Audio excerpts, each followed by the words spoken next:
ایک گاؤں میں احمد نام کا ایک محنتی اور ایماندار لڑکا رہتا تھا۔ وہ ہر روز اسکول جاتا، اپنے اساتذہ کی عزت کرتا اور دل لگا کر پڑھائی کرتا تھا۔ احمد کے والد ایک کسان تھے اور وہ ہمیشہ اسے سچ بولنے اور محنت کرنے کی نصیحت کرتے تھے۔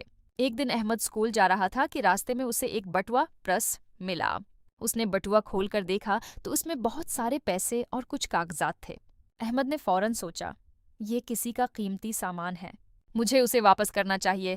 وہ بٹوا لے کر سیدھا اپنے استاد کے پاس گیا اور ساری بات بتائی۔ استاد نے احمد کی ایمانداری کو سراہا اور کہا، بیٹا تم نے بہت اچھا کام کیا ہے، ہم اس کے مالک کو تلاش کریں گے۔ کاغذات میں ایک شخص کا نام اور پتہ لکھا ہوا تھا۔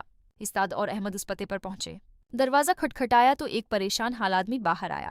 احمد نے بٹوا اس کے حوالے کیا۔ وہ آدمی بہت خوش ہوا کیونکہ اس میں اس کی ضروری رقم اور اہم کاغذات تھے۔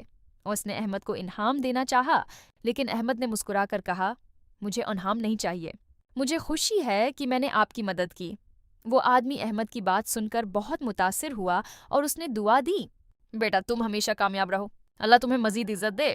جب احمد واپس سکول آیا تو استاد نے پوری کلاس کو اس کی ایمانداری کے بارے میں بتایا۔ سب بچوں نے تالیاں بجائیں اور احمد کو اپنا ہیرو مان لیا۔ اس دن کے بعد احمد گاؤں میں ایک مثال بن گیا۔ سب لوگ اس کی تعریف کرتے اور اپنے بچوں کو بھی اس جیسا بننے کی نصیحت کرتے۔ سبق ہمیشہ سچ بولنا چاہیے اور ایمانداری سے کام لینا چاہیے، کیونکہ سچائی ہمیشہ کامیاب ہوتی ہے۔